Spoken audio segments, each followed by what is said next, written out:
자, 성경을 한번 찾아보겠습니다. 성경 디모데후서, 오늘은 오리엔테이션이에요. 오리엔테이션이기 때문에 신약을 들어가지는 않습니다. 네. 기본 맥에서 이제 디모데후서 3장 14절을 보겠습니다.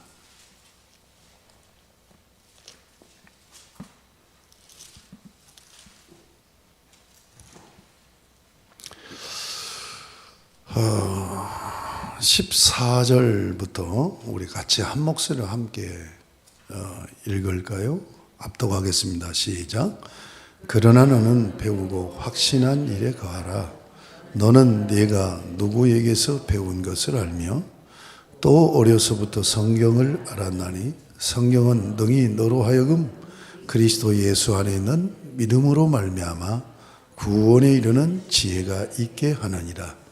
모든 성경은 하나님의 감동으로 된 것으로 교훈과 책망과 바르게 함과 의로 교육하기에 유익하니 이는 하나님의 사람으로 온전하게 하며 모든 선한 일을 행할 능력을 갖추게 하려 함이라. 아멘. 자, 성경 공부를 왜 해야 되는가 하는 것에 대한 말씀이에요. 자, 디모데후서 3장 1절에 보면 이런 말씀이 있어요. 너는 이것을 알라. 말세에 고통하는 때가 이르러. 그러니까 이제 지금 말세를 어떻게 얘기합니까? 말세라는 말이 뭔 말이에요? 종말이라는 얘기죠. 그렇죠? 세상 끝이 지금 다가오고 있다는, 말세가 종말이라는 얘기죠. 그 종말 시대를 어떻게 보느냐? 종말 시대는 예수 그리스도의 십자가 구속으로 새 시대가 열리는 거죠. 근데 실제적으로는 오순절 성령 강림입니다. 그러니까 예수 그리스도의 오심으로부터 새 시대가 시작된다. 이걸 종말 시대라고 얘기해요. 신학자 오스카 쿨만은 그 그리스도와 시간이라는 좋은 책을 냈어요. 근데 이제 칠판이 없기 때문에 그림을 그리지 못하는데, 옛 아이온, 새 아이온, 아이온이라는 말이 이게 시대라는 말이에요. 시대. 옛 아이온, 새 아이온, 이렇게 이제 겹쳐지는 거예요. 이렇게. 그러면 옛 아이온하고 새 아이온하고 여기가 겹쳐지는 부분이 있죠. 이게 지금 우리 신약 시대예요. 근데 그 얘기를 하려고 하는 게 아니라, 오스카 쿨먼은 종말을 어떻게 비유를 했느냐면, 여인이 결혼을 해서 임신한 상태로 비유를 한 거예요. 임산부가 아기를 딱 가지면 임산부가 되는 거지, 임신을 했어요. 첫 딸도 임신, 둘째 딸도 임신. 그래서 임신 기간이 점점 가는 거예요. 그래서 출산을 향해서 가는 거죠. 이 종말을 이렇게 비유한 건 말이에요. 예수 그리스도가 오심으로 종말이 시작돼서, 종말이 마지막이 언제예요? 역사가 종결되는 예수님의 재림하는 날이죠. 이게 종말 시대예요. 말세란 말이에요. 예수님이 재림하셔서 시대가 끝나는 거예요. 말세의 마지막, 예수님이 재림으로. 그리고는 뭐예요? 이제는 자연 질서에 매이지 않는 영의 질서 속으로 신천지 이단이 고 갖다 써먹은 거예요. 성경에 있는 신천지는 뭐예요? 새하늘과 새 땅이죠. 그러니까 새하늘과 새 땅이 예수님이 재림함으로 시작되는 거죠. 그러니까 예수님이 초림해서 예수님이 재림할 때까지를 종말 시대라고 하는데, 지금 3장 1절에 너는 이것을 알라. 말세에 고통하는 때가 이른다. 그래서 종말의 밤이 깊어가고 있다. 그 고통이 왜 오는가 하는 것을 쭉 얘기를 해요. 그러면서 13절에 이렇게 맺어요. 악한 사람들과 속이는 자들은 더욱 악하여져서 속이기도 하고 속기도 하나니. 세상 사람의 삶의 방식. 그러니까 세상 사람의 삶의 방식이 뭐예요? 문화예요. 삶의 방식이 뭘로 나타나냐? 속고 속이는 거예요. 속고 속이는 것이 삶의 방식이에요. 세상 삶의 방식. 성공하는 사람은 어떤 사람이야? 잘 속이는 사람. 실패하는 사람은 어떤 사람이에요? 잘 속는 사람이에요. 그런데 문제는 속고 속인다는 얘기야. 속이기만 하는 게 아니라 저도 속아. 자, 그런 시대가 점점 강화된다는 얘기예요. 종말의 밤이 깊어가면서. 그런 것을 전제하고 14절에 반어법 그러나 하는 접속사가 들어가. but 그러나 너는 배우고 확신한 일에 거하라. 왜 속고 속이는 삶의 방식으로 살아가느냐? 확신이 없어서 그래요. 이게 불확실성 시대를 살아가는 거죠. 불확실한 거예요. 확신은 어떤 개념입니까? 믿음이라는 개념이죠. 믿음이 강화되어질 때 확신이 오는 거죠. 그렇죠? 우리 그리스도인은 뭘로 사느냐? 믿음으로 사는 거예요. 믿음으로 사는 거예요. 그러니까 여러분이 삶에서 이런 삶의 방식도 사실은 임상할 필요가 있어요. 보면 확신한 일에 거하라. 확신. 믿음의 확신을 갖고 사는 것처럼 자신 있고 행복하고. 여러분, 믿음이 이기네입니다. 우리가 그 찬송 가사가 있잖아요. 믿음이 이기네. 여러분, 이 신념은 가져야 돼요. 이게 그리스도인의 세계관에서 나오는 거예요. 신념. 믿음은 반드시 이긴다는 거. 이것은 관념이 아니잖아요. 나와 함께 하시는 주님이 계시기 때문에 그분 의지하고 믿으면 이긴다. 그런데 그 앞에 뭐라고 해야 되냐? 배우라고 돼 있어요. 배우라고. 그 확신에 거하는 삶. 그러니까 확신을 그냥 한번 갖는 게 아니에요. 확신 속에 들어가서 사는 거예요. 믿음의 확신 속에 들어가서 사는 게 확신에 거한다는 얘기야. 그러면 그렇게 살려면 어떻게 해야 되냐 이거예요. 말씀을 배우라는 얘기예요. 배워야 된다는 얘기예요. 그냥 읽으라는 얘기가 아니에요. 그냥 묵상하라는 얘기가 아니에요. 배워야 돼요. 왜 배워야 될까요? 하나님의 지식은 재해석적인 지식이에요. 이 말도 설명하려면 많은 그 설명이 필요한데 설명하지 않겠어요. 그러면 진도를 못 나가니까. 그러니까 하나님의 말씀을 해석해야 된다는 얘기예요. 제가 공부를 신학을 하면서 깨달은 게 뭐냐면 어느 날 딱 깨달은 게 모든 영역에 그 영역마다 그 영역에서 일각에서는 일반 상식이죠. 근데 점점 안으로 들어갈수록 거기에 대한 전문 지식이 요구를 해요. 근데 모든 영역에서 내가 핵심이 되려면 전문 지식을 알아야 돼요.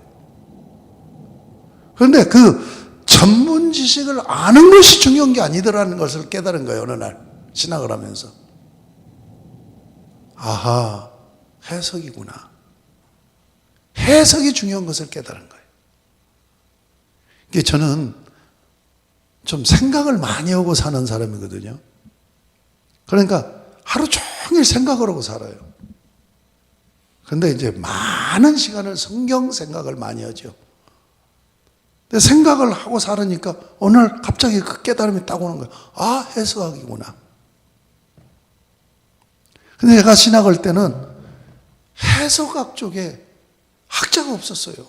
그래서 해석을 제대로 공부를 못했어요. 그런데 해석학인 거야.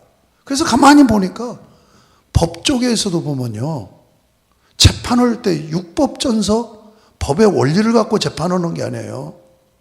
판례를 가지고 재판을 해요. 판례가 뭡니까? 해석인 거예요. 그래서 제가 서점을 가봤어. 철학도 해석학, 과학도 해석, 모든 것은 해석이에요. 해석. 지식이 해석 없이 바로 습득되어지는 게 아니라는 얘기예요. 반드시 해석을 해야 돼. 그렇기 때문에 우리가 학습을 하고 학문을 하고 공부를 하는 거예요. 공부하는 이유는 두 가지를 해결해야 되는 거예요. 하나는 뭐냐? 원리입니다. 하나는 뭐예요? 원리를 적용하는 거예요. 이게 해석이에요. 자, 원리를 내가 습득하는 건 지식입니다. 이걸 해석하는 건 지혜가 필요한 거예요. 성경은 꼭 배워야 된다는 걸 잊지 마셔야 돼요. 그런데 안 배우고 신앙생활을 해요. 여러분, 우리가 애를 낳아서 기르면서 전혀 교육을 안 시키고 그냥 길러봐요. 그런 게 있잖아요. 늑대 소년 같은 게. 부모 밑에 자라지 않고 늑대가 키운 거예요. 그러니까 늑대가 하는 짓을 사람이 똑같이 하는 거야. 이게 교재에 나온 이야기입니다. 이게 실화예요, 실화. 여러분, 우리는 교육을 통해서 양육을 하는 거예요. 그렇잖아요? 그런데 가장 중요한 것을 가르쳐야 되잖아요. 그럼 가장 중요한 게 뭐예요? 진리 아닙니까? 그렇죠? 그러니까 진리를 배워야 되죠. 그래서 너는 배우고 확신한 일에 거하라. 여러분, 내가 진리를 알아야 확신이 있는 거예요. 공부해야 됩니다. 그 다음 보세요. 그 다음. 너는 내가 누구에게서 배운 것을 알며 또 어려서부터 성경을 알았나니. 이 말씀 속에 교육의 3요소가 나옵니다. 교육의 3요소가 뭐예요? 교육의 3요소 아는 사람? 교육의 3요소? 교재, 텍스트, 가르치는 선생님, 배우는 학생이 교육의 3요소예요. 자, 성경을 지금 배우는 교육을 얘기합니다. 여기 3요소가 나와. 선생님과 교재 텍스트, 성경과 학생이 나온단 말이에요. 이 지금 읽은 이 부분에. 자, 우리는 성경 공부를 하니까, 진리 공부를 하니까 텍스트가 성경 아닙니까? 그러면 교육의 3요소 중에서 제일 중요한 게 뭘까요? 성경이잖아요, 성경. 그런데 여기서 보면 성경을 먼저 언급하지 않아요. 선생님을 먼저 언급해요. 자, 14절 보세요. 너는 내가 누구에게서 누구에게 배웠느냐는 얘기예요. 선생님이에요, 선생님. 그 다음에가 성경입니다. 그러니까 진리를 공부하는, 성경을 공부하는데도 불구하고 교육의 3요소 중에서 먼저 언급하신 것이 성경이 아니란 말이에요. 텍스트가 아니란 말이에요. 뭘 언급한 거예요? 선생님을 언급하고 있다. 누구에게 배웠는가? 그 다음에 뭐예요? 성경을 알았나니. 텍스트가 나오죠. 그 다음에 학생이 뭐예요? 학생. 학생은 어떤 학생을 얘기하는 거예요? 어려서부터 조기 교육이에요. 조기 교육의 중요성이에요. 어려서부터. 자, 그 다음 보겠습니다. 그 다음 이제 가르침, 배워야 된다는 중요성을 이제 알고. 그 다음부터 보면 성경은 능히 너로 하여금 그리스도 예수 안에 있는 믿음으로 말미암아 구원에 이르는 지혜가 있게 하느니라. 이게 성경의 한 부분이에요. 이걸 신학적으로 표현한다면 통일성입니다. 성경의 통일성. 성경은 뭐냐? 구원에 이르는 지혜를 제공하는 말씀이란 말이에요. 구원에 예수 그리스도로 말미암아 구원을 받게 하도록 우리에게 길을 열어준다. 방법을 제시한단 말이에요. 길을 열어준단 말이에요. 길, 방법, 메소드 이게 다 지혜잖아요. 지혜. 네? 여기서 능이라는 말이 중요한 얘기죠. 이게 성경의 통일성이에요. 그 다음 16절 보세요. 모든 성경은 하나님의 감동으로 된 것으로 교훈과 책망과 바르게 함과 의로 교육하기에 유익하니 이는 하나님의 사람으로 온전하게 하며 모든 선한 일을 행할 능력을 갖추게 하려 함이라. 16절, 17절은 뭐냐? 성경의 다양성을 얘기해요. 성경은 통일성과 다양성 이 두 면으로 균형과 조화를 이루고 있는 것이 66권의 성경입니다. 자, 그러면 통일성 부분은 뭐냐? 통일성. 성경 66권을 한 테마로 통일성을 이루고 있다는 얘기예요. 왜 이것이 중요하냐면 성경이 기록 기간이 1600년이에요. 구약 성경이 1500년에 걸쳐서 기록이 되어 있고 신약 성경은 약 100년으로 봐서 1600년입니다. 그러면 여러분 1600년 우리나라 역사로 오면 1600년 전 아니죠? 지금 성경 기록 후에 지금 2000년이 지났잖아요. 그렇죠? 그러니까 1800년 전 우리 역사로 우리나라 역사로 1800년 전에 사람들에게부터 말씀해 오신 말씀이라니 지금 우리 시대까지 뭔 말인지 아시겠어요? 그러니까 독자층이 이렇게 역사적으로 다양했다는 얘기예요. 아시겠습니까? 독자층이. 여러분 조선시대 때 말 알아요? 한문 아니 우리 한글 처음 그 창제했을 때 그 한글을 읽을 수 있어요, 여러분? 예, 조선 왕조 뭡니까 이성계 태조 우예 조상에서부터 용룡의 나르샤 여러분 그 TV 드라마 나왔죠? 이 나르샤를 찬양하는 사람이 뭐예요? 용비어천가잖아요. 용비어천가를 여러분 읽을 수 있어요? 조선 고문학을 공부하지 않고는 절대로 읽지도 못해요. 그 뜻이 무엇인지는 두 번째 치고. 여러분 조선시대 사람들의 의식과 우리 의식이 다르단 말이에요. 그러면 처음에 성경 기록할 때는 신라시대 때예요. 신라시대 때 그 사람들의 언어, 생활방식, 의식 지금 우리하고는 전혀 달라요. 그런데 그 독자에게부터 계속 하나님이 말씀하셨다는 거예요. 그걸 모아놓은 것이 성경이에요. 그렇다고 한다면 뭐가 중요해? 지금 이 얘기가 지금까지 한 얘기가 다양성이에요. 다양성. 문화적으로 다양한 독자들에게 말씀하셨다. 이게 성경의 다양성이에요. 그런데 이 다양성만 얘기가 되면 성경이 각권으로 나가야 돼요. 그런데 성경을 66권을 묶어놨어요. 그래서 구약과 신약이라고 표현을 합니다. 자, 이 얘기는 무슨 얘기냐? 그렇게 1600년의 그 기록 기간에 하나님께서 다양한 독자들에게 말씀하신 이 말씀이 하나로 통일되어 있다는 얘기예요.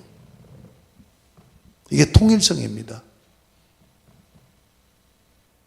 그럼 통일성이라고 한다면 무엇로 66권이 1600년의 기간 동안에 다양한 독자들에게 하신 말씀이 하나의 통일성을 이루고 있다고 한다면, 통일성을 이루고 있다라고 할 때는 뭐냐? 테마를 얘기하는 거죠.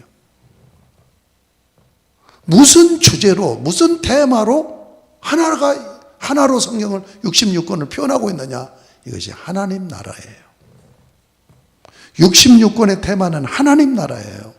그러니까 창세기를 보나 요한계시록까지 66권을 볼 때 세상에 1600년 전의 사람들로부터 그 많은 다양한 독자들에게 시대마다 하나님이 말씀하셨는데, 그걸 모아놓고 연구해 보니까 이것이 하나로 통일되어 있더라는 얘기예요. 그 통일된 테마가 뭐냐? 하나님 나라더라는 얘기예요. 그러니까 성경 66권은 하나님 나라를 얘기하고 있더라는 얘기예요. 그런데 이 하나님 나라가 어떻게 이루어지느냐? 예수 그리스도를 통해서 이루어진다. 그러므로 뭐예요? 성경의 테마는 하나님 나라 이꼬로 예수 그리스도예요. 예수 그리스도께서 이 세상을 지으셨어요. 그리고 예수 그리스도께서 구원하셨어요. 창조와 구원을 통하여서 우리를 하나님 나라 백성으로 세우는 거예요. 이 이야기가 성경 이야기라는 얘기예요. 자, 성경은 학문의 분류로 한다고 한다면 문학입니다. 내러티브예요. 내러티브. 이야기책이에요. 성경은 이야기입니다. 과학책이 아닙니다. 그런데 이 이야기가 무슨 이야기냐? 역사를 바탕으로 하고 역사가 전개되는 이야기라는 얘기예요. 그러니까 성경은 뭐냐? 역사 이야기 책이라는 얘기예요. 여러분, 역사 소설 중에도 보면, 소설, 문학에서 보면 여러 가지 장르가 있잖아요. 그 중에서 소설 장르에서도 보면 그냥 서정적인 소설이 있는가 하면 대하 소설이 있고 역사 소설 이렇게 있잖아요. 그러니까 성경은 역사 소설이란 말, 역사 이야기란 말이에요. 그러니까 역사라고 하는 사실적인 기반 위에 전개되는 이야기다. 이해가 되십니까? 예. 그런데 테마는 뭐예요? 예수 그리스도를 통한 하나님 나라 구현. 이것이 성경의 66권의 전체다. 이것으로 통일이 된다는 얘기예요, 성경이. 그럼에도 불구하고 각 시대마다 독자들에게 말씀하시고 있단 말이에요. 이게 다양성이란 말이에요. 그러면 15절에 뭐예요? 성령은 능히 너로 하여금 예수 그리스도로 말미암아 구원에 이르는 지혜가 있게 하느니라. 이게 통일성 부분이란 말이에요. 그 다음에 16절, 17절은 다양성을 얘기해요. 다양성. 자, 모든 성경은 하나님의 감동으로 되었다 하는 얘기는 뭐예요? 66권이 15절에서 이렇게 통일적인 주제를 가지고 통일성을 이루고 있다는 전제를 해놓고, 그리고 66권의 모든 성경은 하나님의 감동으로 되었다. 사실은 15절부터 하나님의 감동으로 되었다라고 얘기를 해야 되잖아요. 그런데 왜 16절에 가서 하나님의 감동으로 되었다라고 얘기를 하냐는 얘기예요. 이건 강조예요. 무슨 얘기냐? 이것은 성령의 감동으로, 다시 얘기해서 성령이 원저자가 되어서 기록된 성경이다. 그래서 그 성령이 오늘도 이 성경 말씀을 가지고 나를 세운다. 나를 교육시킨다. 그래서 성령의 감동으로 된 성경이기 때문에 성경 말씀은 일반 서적과 같은 서적이 아니야. 의문의 책이 아니야. 살아있는 하나님의 말씀이라는 것을 강조하는 거예요. 모든 성경은 하나님의 감동으로 되었다. 살아있는 하나님 말씀하니까 뭐예요? 그 다음에 교훈하는 거예요. 책망하는 거예요. 바르게 하는 거예요. 의로 교육하는 거예요. 아시겠습니까? 자, 일반 우리는 무슨 전기집 같은 거, 제가 저를 전도한 전도자는 유인들입니다. 내가 전기집을 읽다가 교회를 나온 거예요. 예수를 만나게 한 건 아니지만 나는 전도받고 교회 다닌 게 아니에요.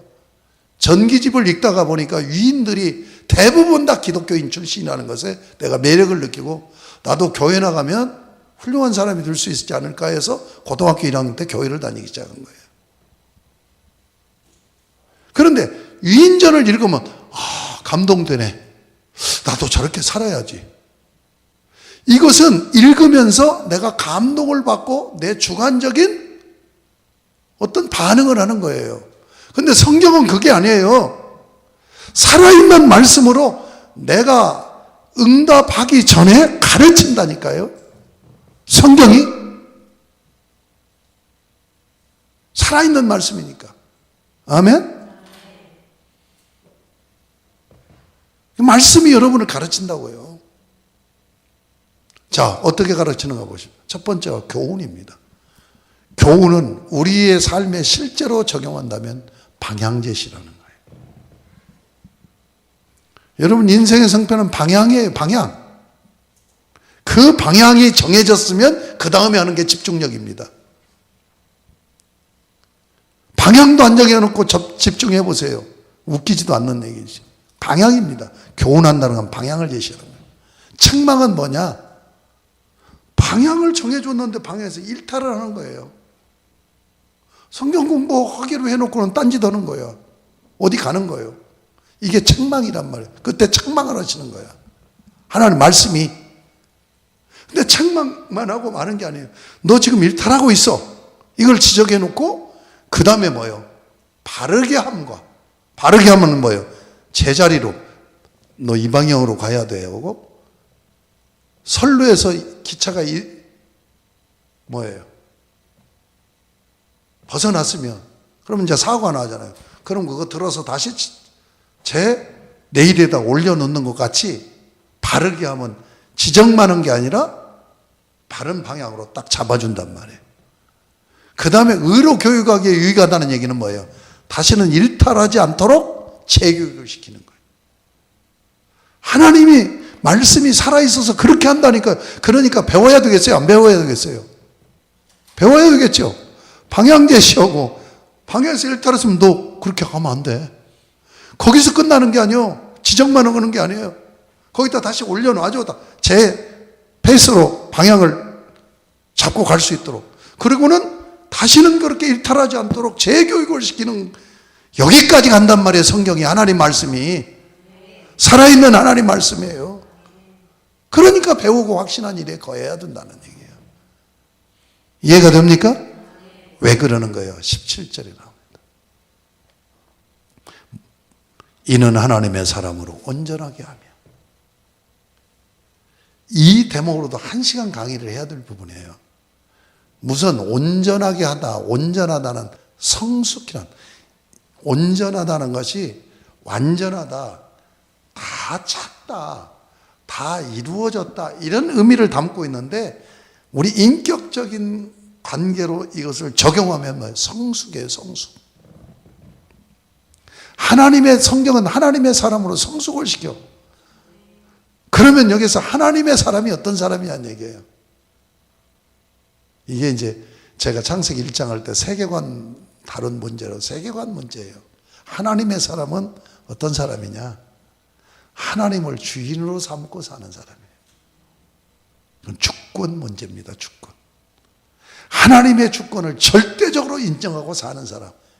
절대 주권 사상. 그러니까 신학에서 가장 핵심은 뭐냐? 하나님의 절대 주권이에요. 그게 우리 장로교 신학이 이것을 강조하고 있는 거예요. 그러니까 하나님이 그냥 주인이다, 이렇게 피상적인 게 아니라 그분의 주권을 내가 절대적으로 따라야 돼요. 그래서 말씀에는 순종만 있는 거예요. 절대 주권을 받아들이니까. 아시겠습니까? 자, 이것을 뭐라고 얘기하냐? 영어로 얘기하면 로드십이에요. 로드십.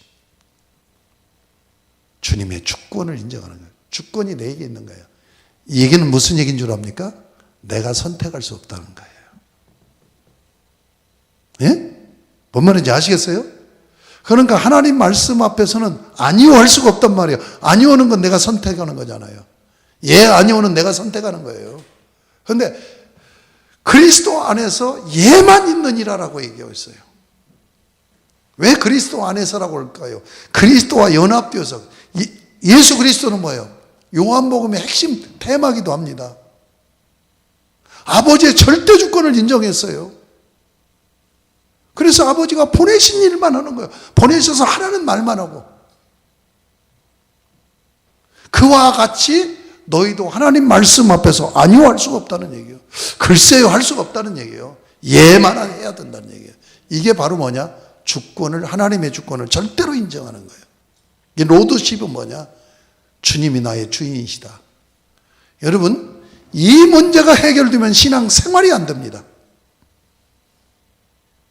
예수를 믿고 신앙 생활하는 기본은 뭐냐? 주권을 인정하느냐 안 하느냐로 신앙 생활이 결정이 돼요. 주권을 인정하지 않으면 그리스도인이 아니에요. 내가 하고 싶은 대로 하는 거예요. 자, 주권을 인정하지 않으면 설교 들을 때부터 내가 부담되면 거부해버려요. 그건 하나님 주권을 인정 않는 거예요. 내가 기도를 하는데 하나님께서 어떤 감동을 줘. 그러면 순종을 해야 돼요.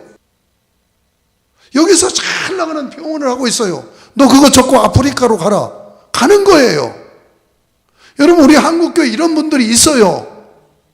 장모님들 중에서 엄청난 큰 병원을 하고 있는데 하나님께서 다 정리하고 아프리카로 가라.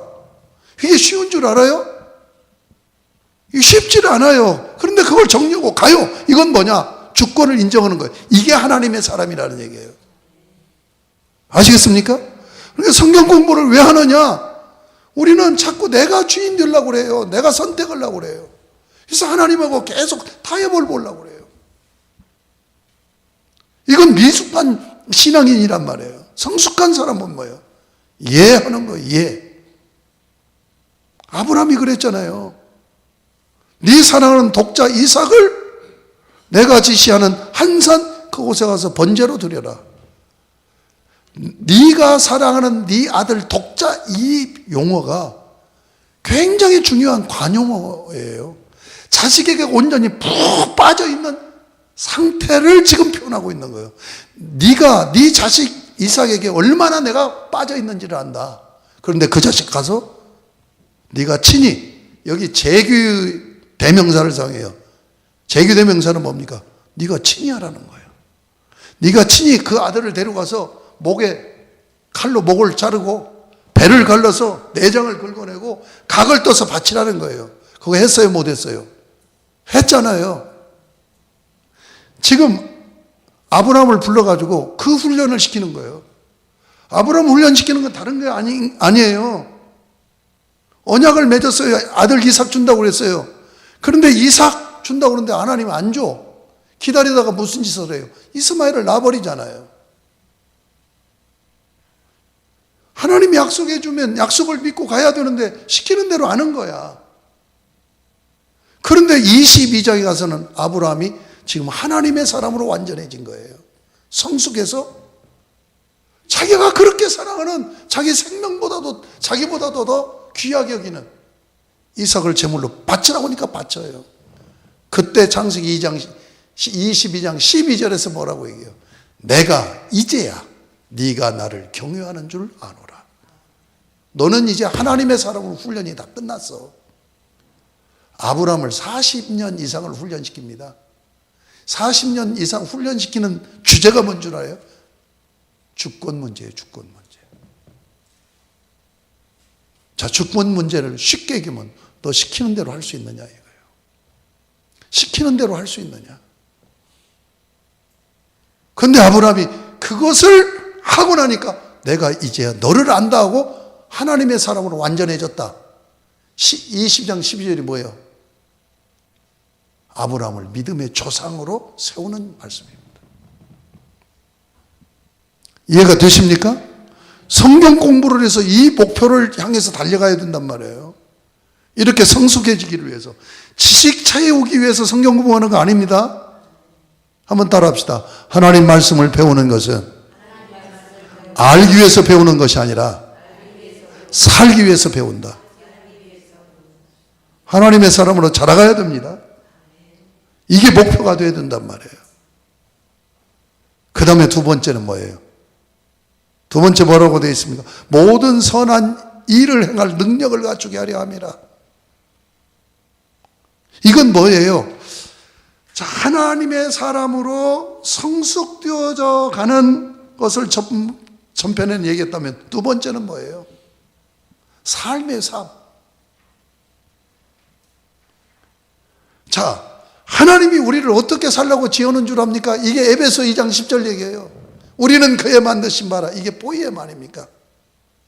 그리스도 예수 안에서 선한 일을 위하여 지으심을 받은 자니, 하나님은 선을 행하면서 살도록 지어놓은 거예요. 그런데 타락을 했어요. 타락한 인간은 어떻게 살아요? 하나님을 거스리고 악한 일을 하면서 산단 말이에요. 그 악한 일이 뭐예요? 13절에 나오잖아요. 속고 속이는 삶을 사는 거예요. 그런데 성경 공부를 왜 시키느냐? 이 악한 삶, 속고 속이는 삶을 버리고, 여기 속고 속이는 것의 기준이 뭘까요? 가장 기본이 드는 정직성이죠.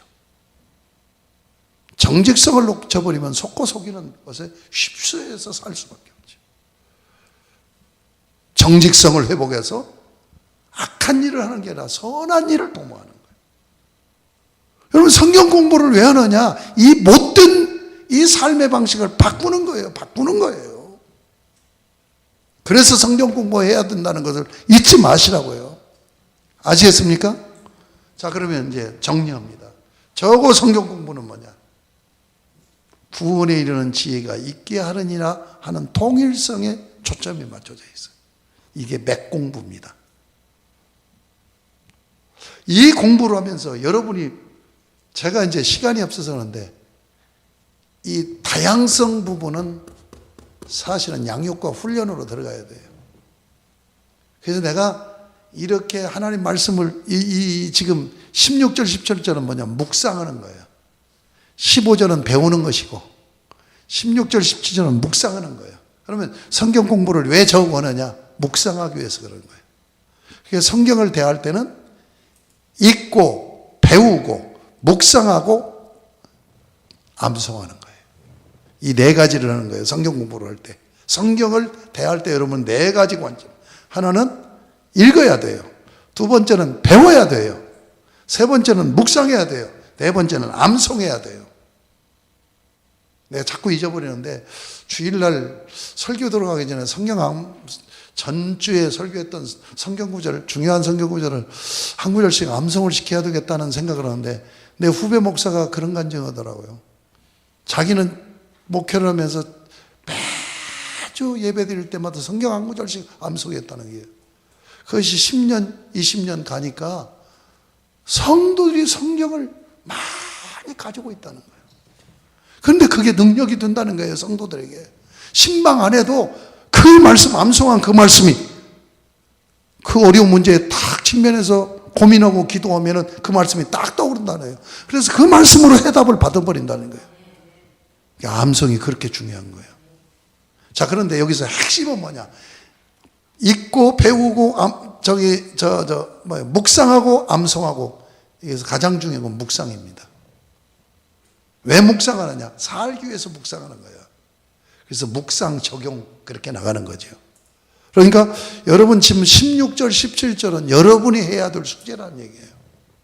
성경 공부를 해나가면서 여러분들이 뭘 해야 되느냐? 묵상을 하면서 하나님께서 묵상을 할 때 살아있는 말씀으로 내 마음에 역사하거든요. 그러면 이렇게 살려고 하나님이 이 말씀을 주시는구나 하고 기도하면서 결단을 하고 그렇게 나아가면 이제 조금씩 사라지는 거죠. 아시겠습니까?